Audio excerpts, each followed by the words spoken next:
दबंग जी की जय। पुतले की जय हो। पोपट भाई, तुम Kolkata power star fan association के प्रेसिडेंट हो, तुम्हें तो डेयरिंग दिखानी चाहिए, पर तुम डर क्यों रहे हो? इसे डर नहीं कहते, कांपना कहते हैं।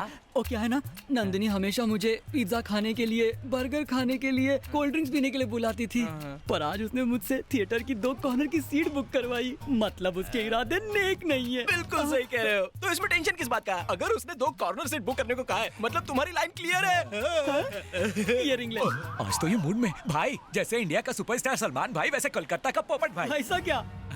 आप तो रॉक स्टार हो भाई। ये पकड़। अभी सेट हो जाएगी भाई। आप तो टाइगर हो भाई। अच्छा, आप तो लेडी किलर हो भाई। मेरी कसम, ये सोने की माला रख। भाई सारा सोना लुटाओगे तो पॉपकॉर्न के लिए पैसे नहीं बचेंगे। अबे, तेरी भाभी मेरी गर्लफ्रेंड सोने की खान है। 1 किलो सोना गरीबों में बांटा और तुझे तकलीफ हो रही है? उई माँ। हाय। हाय। भाई भाभी रॉपस्टिक लग रही है। पर साथ में ये एक्शन हीरो कौन है? एक्शन हीरो के साथ रोमांटिक हीरो भी लगता है। डबल धमाका है। मेरी रिंग वापस दे। क्या हुआ? अबे दे। ये लो। अरे भाई वो पानी कम चाय है, वो VCD है तो ब्लू रे हो। ले तू रख ले। Thank you. हाय पोपट। हाय नंदनी। ये कौन है? मेरे कजिन का साला। अच्छा साला, टेंशन में डाला। मैं हूँ पोपट, लोकल पॉर्न स्टार। हाँ? अरे साले को लेके जा, पानी पूरी, मसाला पूरी, दही पूरी, सूखा पूरी सब खिला के लेके आ। मैं और नंदनी कॉर्नर की सीट पे बैठेंगे। और हम साथ में नहीं बैठ सकते। काय को? मेरे गेस्ट को बुरा लगेगा ना। मैं इन्हें जबरदस्ती यहाँ लाई हूँ। अगर मैं इनके पास नहीं बैठी तो इनको ही नहीं, मेरे भैया और भाभी को भी बुरा लगेगा। चलो सिद्धू। भाई के साले के साथ कॉर्नर सीट पर क्यों बैठेगी? इंतजार करो, इसका जवाब तो पिक्चर में ही मिलेगा। मतलब? वो बॉयफ्रेंड भी हो सकता है। क्या? क्या हो? घोड़ी तुम्हारी और घुड़सवारी वो करेगा। मैं उसे घोड़ी चढ़ने नहीं दूंगा। आओ चलो।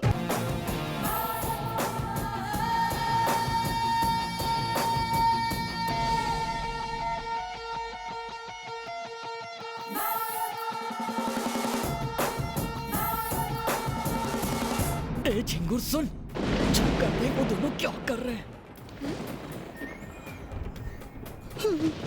भाभी तो शुरू हो गई है भाई। पर चिपकली उससे चिपक तो नहीं रहा है ना? अरे अंधेरे का फायदा कोई छोड़ता है क्या? अगर मैटिनी शो में ये इतने बिंदास हैं, तो नाइट शो में क्या कुछ नहीं करते होंगे। मैं कुछ नहीं करने दूंगा। इसकी पिक्चर क्लोज कर दूं क्या मैं? यहाँ पब्लिक को परेशानी होगी, इंटरवल में उसका काम तमाम कर देंगे।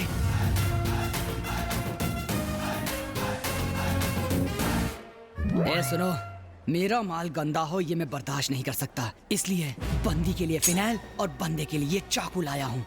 जैसे ये चाकू मैं इसके अंदर डालूंगा, तुम लोग मेरा फोटो खींच लेना। वो किस लिए भाई? फेसबुक के लिए रे। एक पॉपकॉर्न, एक cold drink, medium French fries. वो छिपकली का है? वो क्या सामने खड़ा है, मुफ्त में हमारी टिकट पर पिक्चर देख रहा है और भाभी के पैसों से पोकट में पॉपकॉर्न और समोसे खाएगा। ना ये चाकू मारकर वो पॉपकॉर्न निकाल लूंगा। देख रहे हो क्या? मजाक कर रहा था बे। थिएटर में कह रहे थे कि पब्लिक को परेशानी होगी, यहाँ कह रहे हो कि मजाक कर रहा था। तू चुप रह, नहीं तो तेरे को ही घोप दूंगा। प्लानिंग कर रहा हूँ बे, प्लानिंग से मारेंगे। विज्जू भाई को टच करता है, ऐसे क्या देख रहा है साले? मारेगा मुझे, मारेगा।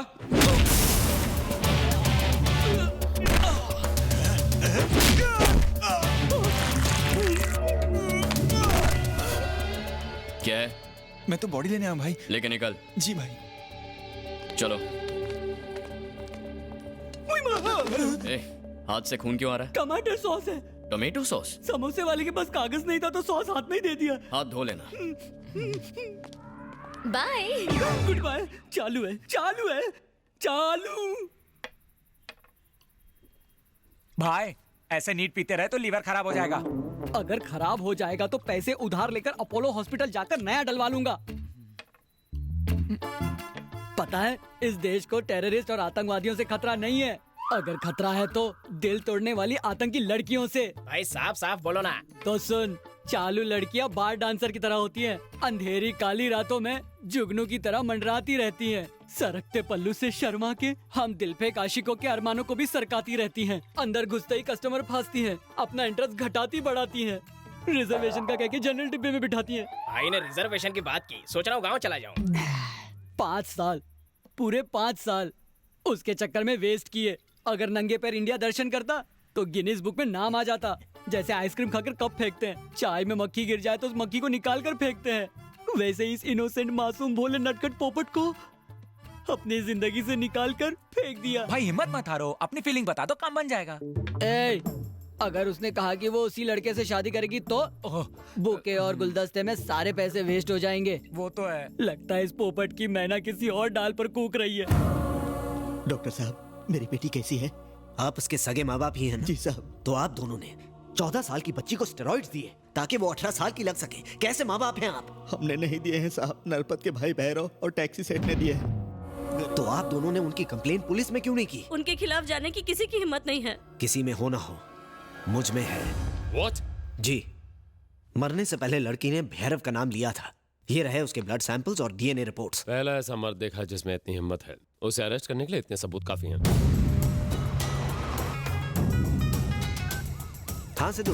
क्या जीजू, एनिवर्सरी पे भी लेट? लंच के लिए घर आने वाले थे ना, कहाँ है? मैं पुरानी बिनी मिल्स जा रहा हूँ। बिनी मिल्स? वहाँ क्या काम है आपको? बहुत ही जरूरी काम से जा रहा हूँ। सीमा से कहना खाना खा ले, मैं बाद में आऊंगा। ठीक है, जल्दी आइए। यहाँ क्यों आया है? भैरव कहाँ है? पुलिस वाले और कुत्ते यहाँ अलाउड नहीं है।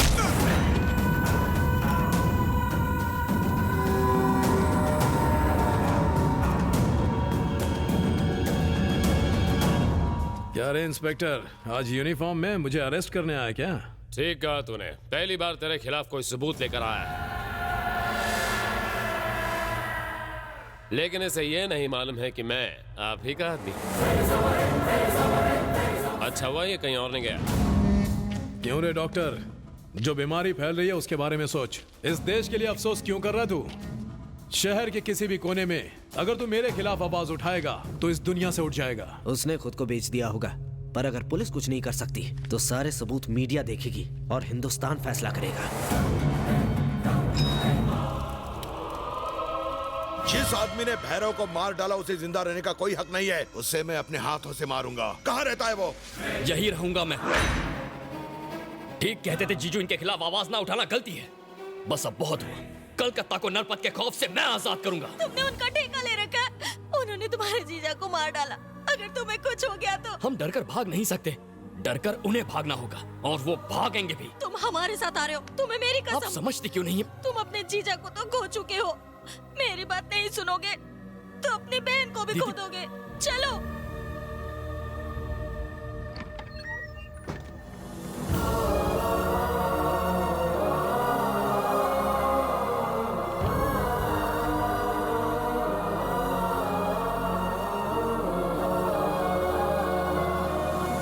बेटे, हमने सुना है तुमने भैरव को मार दिया, इसलिए मैं आशीर्वाद देने आई हूँ। उस कमीने ने मेरे चारों बेटों को मार डाला। तुम्हें जिस माँ ने भी जन्म दिया हो, पर मैं तो तुझे अपना बेटा ही मानूंगी मेरे लाल। तुम कलकत्ता में ही रहकर हमें इंसाफ दिलाओगे ना? चलो चलो यहाँ से, चलो ना। तुम्हें देखकर हमारी उम्मीदें बढ़ गई हैं। अब हमारी उम्मीदों को ठोकर मार के मत जाओ। मैं तुम्हारे आगे हाथ जोड़ती हूँ। इसलिए यहाँ नहीं आया है। चलो भाई, यहाँ से मत जाओ। आप ही हमारी हिम्मत हो। अगर आप हमारे साथ हो तो हमें भी लड़ने का जज्बा आएगा। आप हमारे लीडर हो।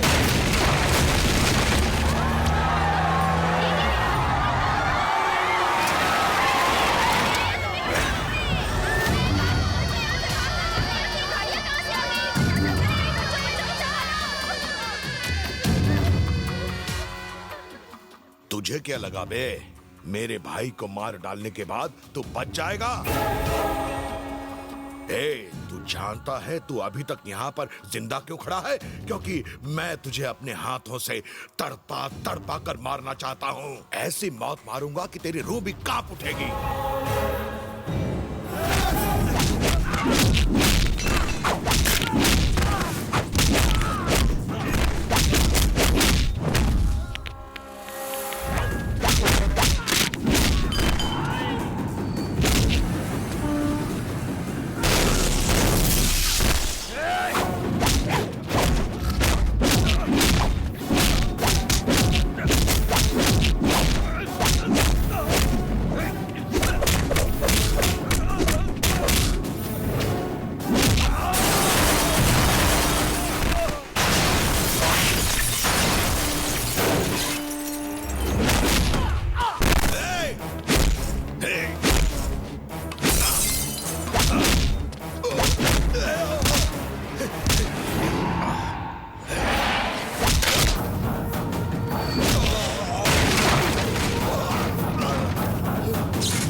चाहूं तो तुझे इसी पल मार सकता हूं, पर मैं चाहता हूं कि तू अपने साम्राज्य को तबाह होता हुआ देखे, तेरी शिकस्त की गूंज तेरे कानों में पड़े।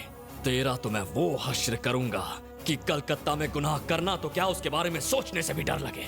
आज के बाद अपनी मर्जी से तू सांस भी नहीं ले पाएगा मेरी परमिशन के बगैर। नायक, सिद्धार्थ नायक। मुझे धमकी दी, हिम्मत तो देखो साले की। उस कमीने ने कोलकाता के पब्लिक के सामने मेरी इज्जत की धज्जियां उड़ा दी। मरना होगा उसे, अपने हाथों से मारूंगा, जान से मार डालूंगा उसे। भाई, वो अपने आदमियों के साथ अपनी फैक्ट्री की तरफ गया है। इंस्टेंट कॉफी के जैसा वो इंस्टेंट हीरो बन गया। भैया, उसे मार कर उसके टुकड़े टुकड़े कर देने चाहिए। बैंड बजा दिया साले ने। उसके पास ही मत जाना भाई, अगर उसे टच भी किया तो ईस्ट वेस्ट नॉर्थ साउथ पूरा स्टेट हिल जाएगा। उसकी फैन फॉलोइंग दिन ब दिन बढ़ती जा रही है। वो चलता है तो लोग फूल बरसाते हैं, भगवान की तरह उसे पूजते हैं। स्टेट के सारे MLA, MP, IAS, IPS officer सब उसका साथ दे रहे हैं, यहाँ तक कि अपना मिनिस्टर भी उसका साथ दे रहा है।